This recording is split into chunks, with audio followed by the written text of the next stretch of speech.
William Shakespeare. 1564 to 1616. The greatest of all Elizabethan dramatists was Shakespeare, in whose hands the romantic drama reached its climax. As we do not know much about his life, and it is certain that he did not have proper training and education as other dramatists of the period had, his stupendous achievements are an enigma to all scholars up to the present day.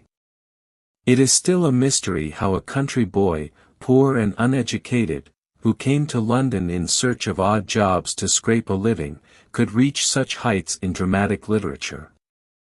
Endowed with a marvelous imaginative and creative mind, he could put new life into old familiar stories and make them glow with deepest thoughts and tenderest feelings.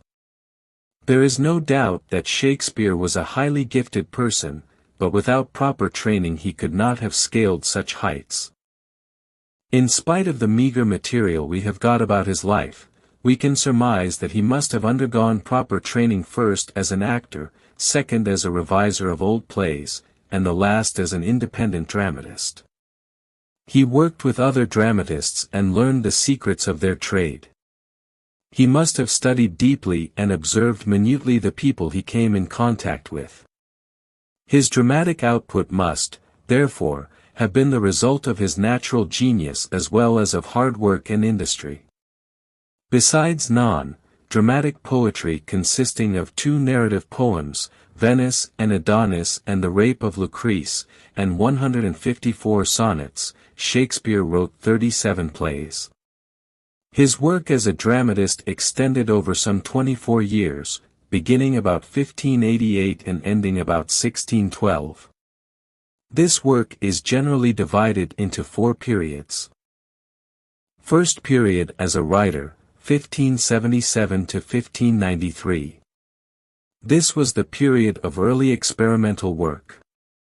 To this period belong the revision of old plays as the 3 parts of Henry VI and Titus Andronicus, his first comedies, Love's Labour Lost, The 2 Gentlemen of Verona, The Comedy of Errors and A Midsummer Night's Dream, his first chronicle play, Richard III, a youthful tragedy, Romeo and Juliet.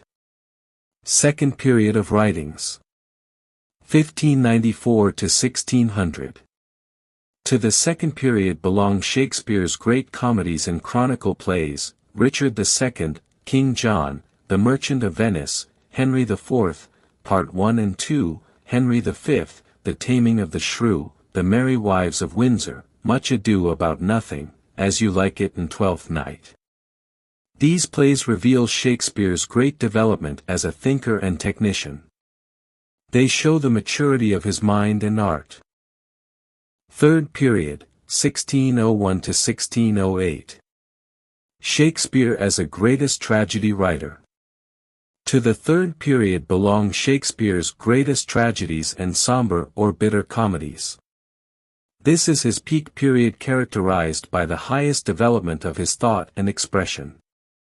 He is more concerned with the darker side of human experience and its destructive passions.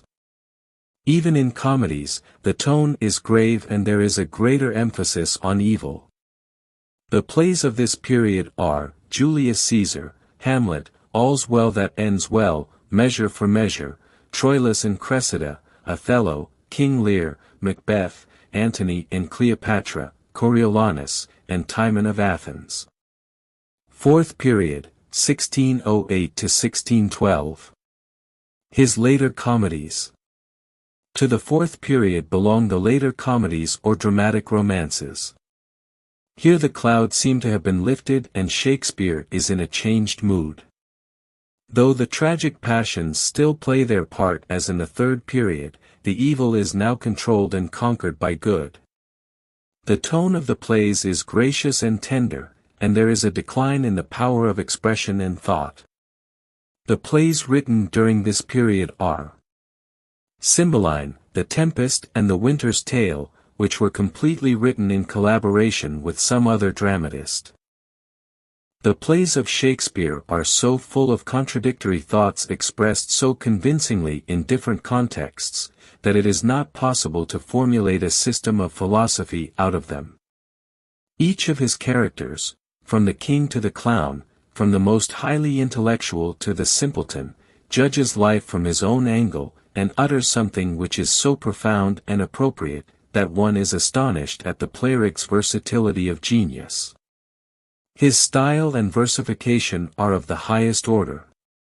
He was not only the greatest dramatist of the age, but also the first poet of the day, and one of the greatest of all times.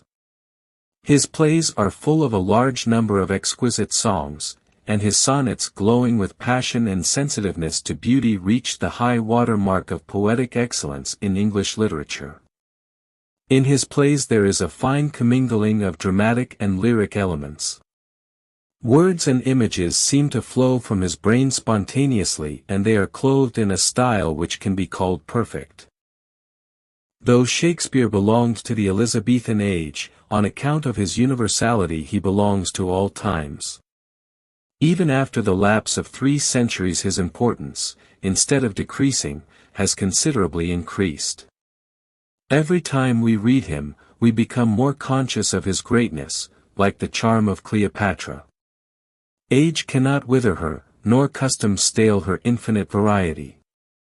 The appeal of Shakespeare is perennial. His plays and poetry are like a great river of life and beauty.